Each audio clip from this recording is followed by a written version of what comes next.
লাই শাক, গাহৰি মাংস, আলু।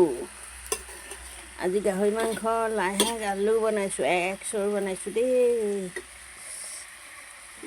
চৰুকৈ বনাইছোঁ। একেবাৰে ধোঁৱাবোৰ আহিছে জুইত বনোৱা যে। গাহৰি মাংস, লাই শাক, আলু এনেদৰে খাই ভাল পাওঁ যে, সেইকাৰণে বনাই থাকোঁ আৰু দেই। এতিয়া লাই শাকৰ ছিজন। গাহৰি মাংসটোৰ কথা ক'বই নালাগে, আমাৰ চাৰিআলিতে পায়।